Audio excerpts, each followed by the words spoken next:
kind of technology do you run there, Street Fighter? I run that 516 built thing. I mean, I'm front to back. Everything in my Cat truck is 516 built. Drivers, through and through 516 built that late. Yeah, 410. How many competitors did you take on out there in Louisville? There was only 3, and that was plenty for me, you know, because again, I had one alternator, one Cat antenna, and one battery. But, you know, that swagger, sometimes gets me over the top. But only 3 of them, that was enough for me that full time. Yeah, 410. Street Fighter, where do you get your competitive nature from? Born with it. It's the eye of the tiger. I was born with that. Yes, they call me an only child, I think. You know, you're just super competitive like that. You know, it ain't even winning or losing. It's just a fight. Yeah, poor Roger on this. The thrill of the fight. It's the thrill of the fight. So you were born with your competitive nature. How about your parents, your father, your mother? Did they have this competitive nature there? Absolutely. My daddy was a fighter, man, from way back when I can remember, man. He had that, you know, some people call it Napoleon syndrome, but he was kind of small in stature, but the kid had a whole lot of fight, would not back down. I watched that coming up. He always used to tell me, if you ever get in a Cat fight, you make sure you get the first one, because you might not get no more. And so I just let that carry over into CV there for Yeah, 410. So your father said in a street fight, like you've been labeled a street fighter, that's the best thing to do, is to do the most intelligent thing and get the first lick in there, huh? Absolutely, because you might not get no more. That made sense to me, man.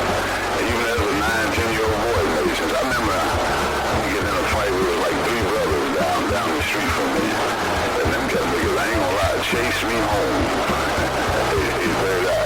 Them Cat niggas chased me to the house, up in my Cat house, and then just about under my daddy's chair. He said, "What are you running from?" I said, "Them Cat niggas after me."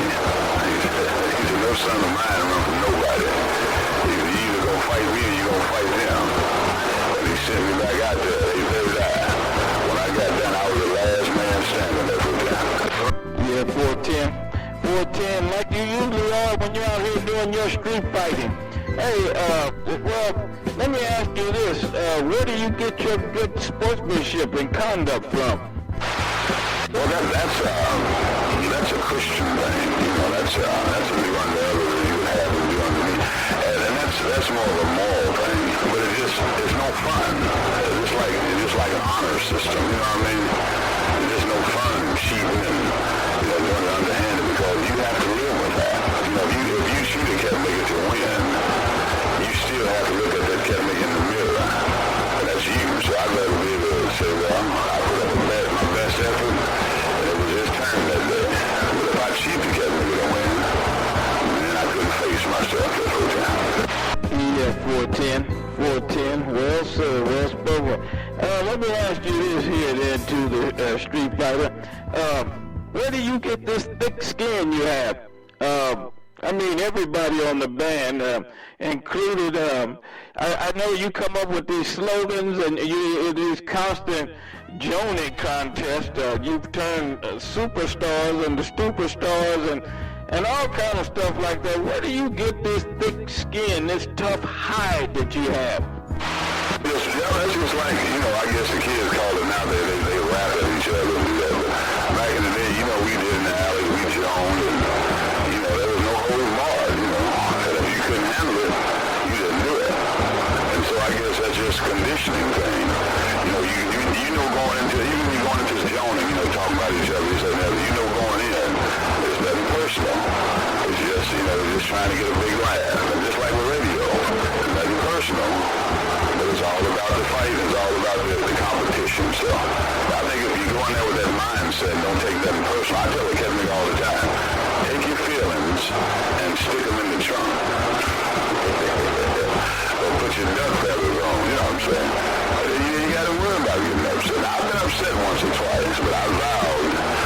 since then. I never let it bother me again. So I just keep it radio and go with the flow there. Yeah, 410. So when you were upset, it didn't result in any violence or anything like that, did it? Not at all. I called myself because again, I have to face me.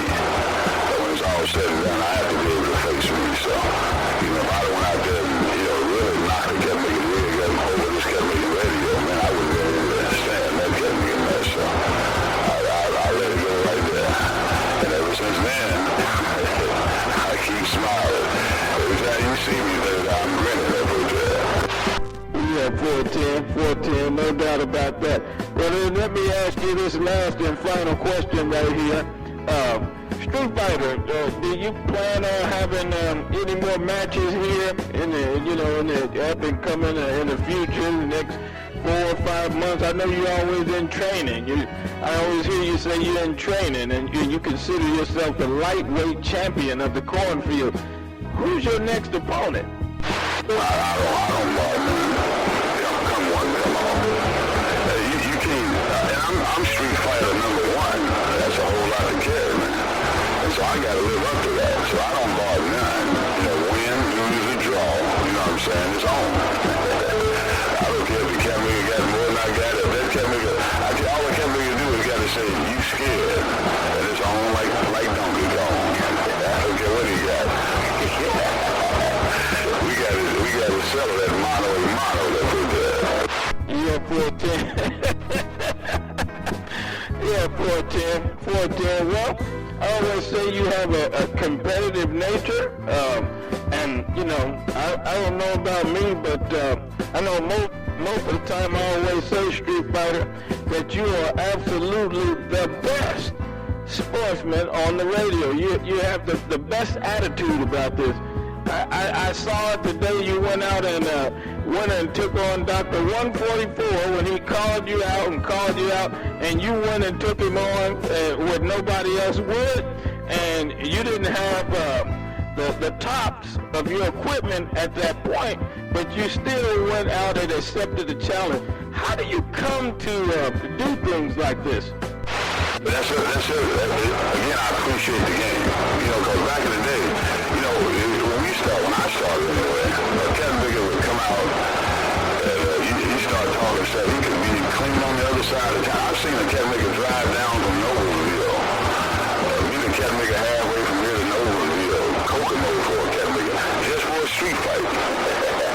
Just for bragging rights.